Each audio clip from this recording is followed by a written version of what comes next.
Hello everyone, welcome to Sanjeev physics course. तो आज हम लोग देखने वाले हैं न्यूक्लियर रिएक्शंस। तो न्यूक्लियर रिएक्शंस बहुत टाइप के होते हैं। न्यूक्लियर रिएक्शन मतलब कोई भी एक न्यूक्लियस और एक न्यूक्लियस से इंटरेक्ट करके कुछ प्रोड्यूस करेगा, तो उसको हम लोग बोलते हैं रिएक्शन। तो आइए न्यूक्लियर रिएक्शन का डेफिनेशन देखते हैं। It is a process in which the nucleus of an atom interacts with another nucleus और ए सब atomic particle leading to a formation of different nuclear products along with the release or absorption of energy। तो इसमें कोई भी एक nucleus और एक nucleus से इंटरेक्ट करता है एंड कुछ अलग न्यूक्लियस फॉर्म करता है। उसमें एनर्जी रिलीज भी हो सकता है या फिर एनर्जी एब्जॉर्प्शन भी हो सकता है। तो इसका जनरल रिप्रेजेंटेशन ऐसा है कि ए इंटरेक्ट करता है बी एक्स के साथ एंड रिलीज होता है वाई प्लस बी। ए एक न्यूक्लियस है एंड एक्स एक न्यूक्लियस है एंड वाई प्रोडक्ट न्यूक्लियस है एंड बी भी प्रोडक्ट न्यूक्लियस है। तो डेफिनेशन सिर्फ अंडरस्टैंडिंग के लिए था। तो मेन यहाँ पर हम लोग देखते हैं टाइप्स। तो यहाँ पर मेनली 8 टाइप्स का रिएक्शन होता है। फर्स्ट, इलास्टिक स्कैटरिंग या फिर इलास्टिक स्कैटरिंग रिएक्शन, कुछ भी बोल सकते हैं। In this reaction, the incident particle and the target nucleus interact and scatter apart without excitation or transformation of the nucleus, and the total kinetic energy of the system remain constant। Elastic reaction इस type का reaction है जिसमें कोई भी दो nucleus के बीच में interact होगा तो कोई भी एनर्जी रिलीज नहीं होगा और कोई भी न्यू न्यूक्लियस फॉर्म नहीं होगा। बस दोनों ही ऐसे आएंगे एंड स्कैटर होकर वापस चले जाएंगे। इस टाइप का है। इसका एग्जांपल देखते हैं। हीलियम इंटरेक्ट करता है एयू के साथ एंड रिलीज कुछ न्यूक्लियस नहीं होता, बस एयू रह जाता है एंड इधर हीलियम ही रह जाता है। तो जनरल फॉर्म में देखते हैं ए एक्स के साथ इंटरेक्ट करता है एंड प्रोडक्ट में भी एक्स ही रहता है एंड ए भी रहता है, ए ही रहता है। तो यहाँ पर नया कुछ न्यूक्लियस फॉर्म नहीं हुआ एंड ना ही एनर्जी एब्जॉर्ब हुआ एंड ना ही एनर्जी रिलीज हुआ। ये एक ऐसे समझ सकते हैं, दो बॉल आया, टकराया एंड अलग अलग डायरेक्शन में चला गया। इस टाइप का रिएक्शन है elastic reaction. And second type इस देखते हैं इन इलास्टिक, जो कि इलास्टिक का ऑपोजिट है।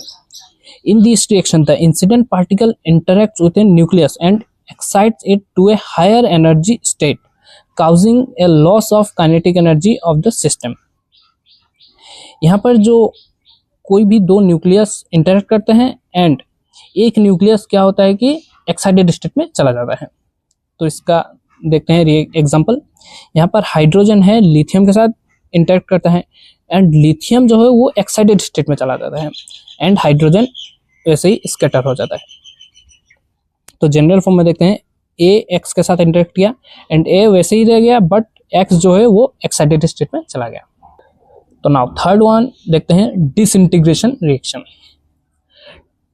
In this reaction target nucleus absorbs the incoming particle and splits into different nuclei, forming a new nuclear product with the release of energy। इसमें क्या होता है, दो न्यूक्लियस इंटरेक्ट करते हैं एंड दो अलग टाइप का न्यूक्लियस फॉर्म करते हैं।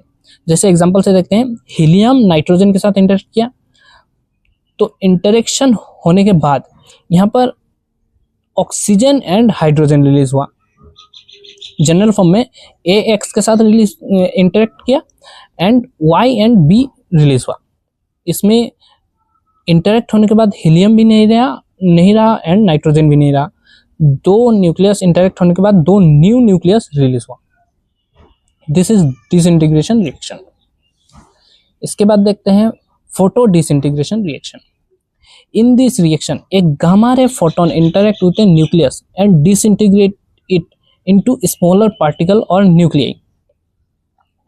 इसमें क्या होता है कि कोई भी एक न्यूक्लियस के साथ रिएक्ट नहीं करता, बल्कि एक न्यूक्लियस एक गामा रे फोटोन से इंटरेक्ट करता है एंड दो न्यूक्लियस फॉर्म करते हैं, या फिर एक न्यूक्लियस एंड एक न्यूट्रॉन भी फॉर्म करते हैं।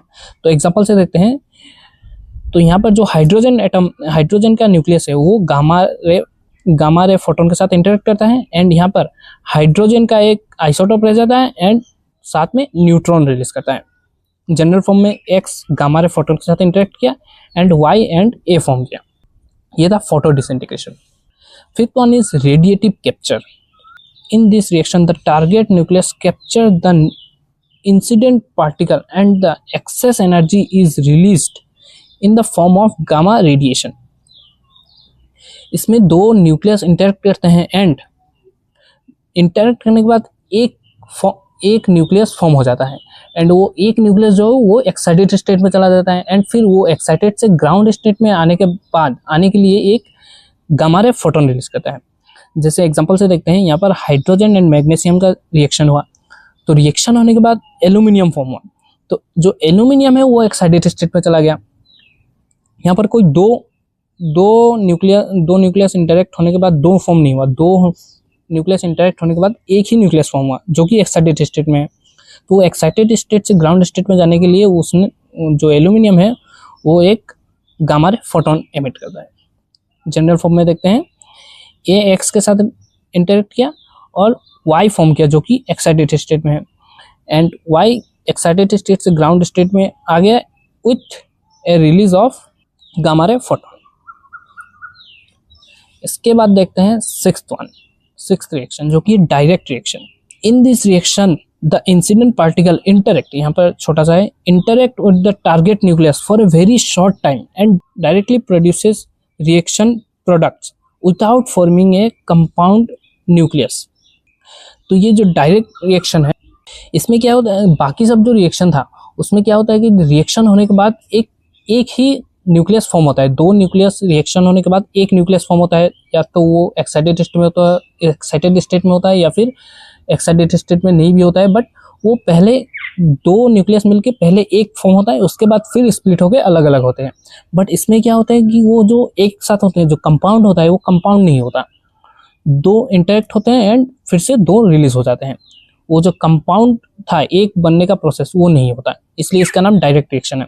तो डायरेक्ट रिएक्शन यहाँ पर दो टाइप का है, आइए देखते हैं। तो डायरेक्ट रिएक्शन दो टाइप का होता है, एक है pickup reaction. In this reaction incident particle pick up one or more nucleons from the target nucleus and leaves the nucleus। तो इसमें क्या होता है कि जो दो न्यूक्लियस के बीच में जो इंटरेक्ट होता है, तो एक न्यूक्लियस क्या करता है कि वो दूसरे न्यूक्लियस से कुछ एक न्यूक्लियन लेकर चला जाता है, यही होता है इसमें रिएक्शन। लाइक एग्जांपल से देखते हैं, यहाँ पर हाइड्रोजन है एंड नाइट्रोजन है, तो नाइट्रोजन का जो एटॉमिक मास है वो 14 है एंड हाइड्रोजन का 1 है। तो हाइड्रोजन एंड नाइट्रोजन का इंटरेक्ट हुआ, तो हाइड्रोजन नाइट्रोजन का एक न्यूक्लियन या फिर एक मास नंबर लेकर स्कैटर हो गया, तो हाइड्रोजन का जो 1 था वो 2 हो गया एंड नाइट्रोजन का जो 14 था वो एक घटकर 13 हो गया। तो इसको हम बोलते हैं पिकअप रिएक्शन, नाम से ही पता चलता है पिकअप मतलब कुछ पिक कर लेना। उसके बाद सेकेंड टाइप, इसमें जो डायरेक्ट रिएक्शन में सेकेंड टाइप है वो है stripping reaction. In this reaction incident particle transforms one of its nucleon to the target nucleus and the remaining part moves away। इसमें सिर्फ पिकअप का पूरा उल्टा होता है। इसमें जैसे हाइड्रोजन का दो मास नंबर है, तो इसमें नाइट्रोजन के साथ इंटरेक्ट करके इसका एक जो मास नंबर है वो नाइट्रोजन को दे देता है, तो नाइट्रोजन का 14 से 15 हो गया एंड हाइड्रोजन का 2 से 1 हो गया। ठीक, इसका opposite. Now seventh one is spallation reaction। In this reaction a high energy, usually a proton or neutron, hits a heavy target nucleus and causes the emission of many nucleon or light particle from the nucleus। इसमें क्या होता है कि कोई भी एक heavy nucleus होता है, तो कोई भी एक न्यूट्रॉन, एक प्रोटॉन या फिर एक न्यूट्रॉन उस हेवी न्यूक्लियस को हिट करता है, तो हेवी न्यूक्लियस को हिट करने की वजह से बहुत सारा अलग अलग न्यूक्लियस रिलीज होता है। तो एग्जांपल से देखते हैं, जैसे यहाँ पर यूरेनियम 235 है जो कि एक हेवी न्यूक्लियस है एंड ये अनस्टेबल भी होता है जो कि रेडियो एक्टिव भी होता है।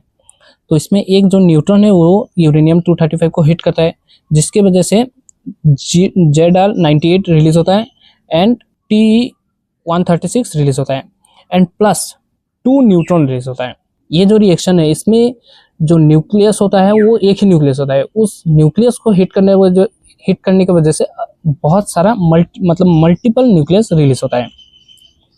तो इसका जो जनरल रिएक्शन है वो देखते हैं, AX के साथ रिएक्ट हुआ एंड Y प्रोड्यूस हुआ प्लस B1 B2 ऐसे करके मल्टीपल न्यूक्लियस प्रोड्यूस होते हैं। And eighth and last one is heavy ion reaction. In this reaction, a heavy nucleus, heavier than alpha particle जो कि हीलियम है उससे भी ज़्यादा हेवी न्यूक्लियस, बाकी सब में जो न्यूक्लियस था वो लाइट न्यूक्लियस था, light nucleus and heavy nucleus के साथ इंटरेक्ट हुआ था। इसमें एक हेवी न्यूक्लियस के बीच में इंटरेक्ट होता है। In this reaction a heavy nucleus used as a incident particle which interacts with the target nuclei and produces new nucleus. इसमें क्या है, एक हेवी न्यूक्लियस लाइक कार्बन के साथ ही इंटरेक्ट किया and nitrogen plus helium produce करता है। तो यहाँ पर जरूरी नहीं कार्बन ही हो, कार्बन भी और कुछ भी होता है, बट हेवी होना चाहिए, दोनों हेवी रिएक्शन, हेवी न्यूक्लियस होना चाहिए। हाइड्रोजन हीलियम ये सब लाइटर न्यूक्लियर हैं। तो इसका जनरल रिएक्शन देखते हैं, ए एक्स के साथ इंटरेक्ट हुआ and B plus Y plus B release होता है। तो ये था 8 टाइप ऑफ रिएक्शन। इसमें से सब रिएक्शन इंपॉर्टेंट नहीं है बट नॉलेज के लिए इंपॉर्टेंट है। मेनली जो इंपॉर्टेंट है वो है elastic and inelastic reaction, this are very important, मतलब फ्रिक्वेंटली एग्जाम में आता रहता है ये दोनों रिएक्शन, एंड बाकी सब आ भी सकता है, and for knowledge is very important. तो I hope you all understand. इस वीडियो को लेते हैं, थैंक यू, बाय बाय।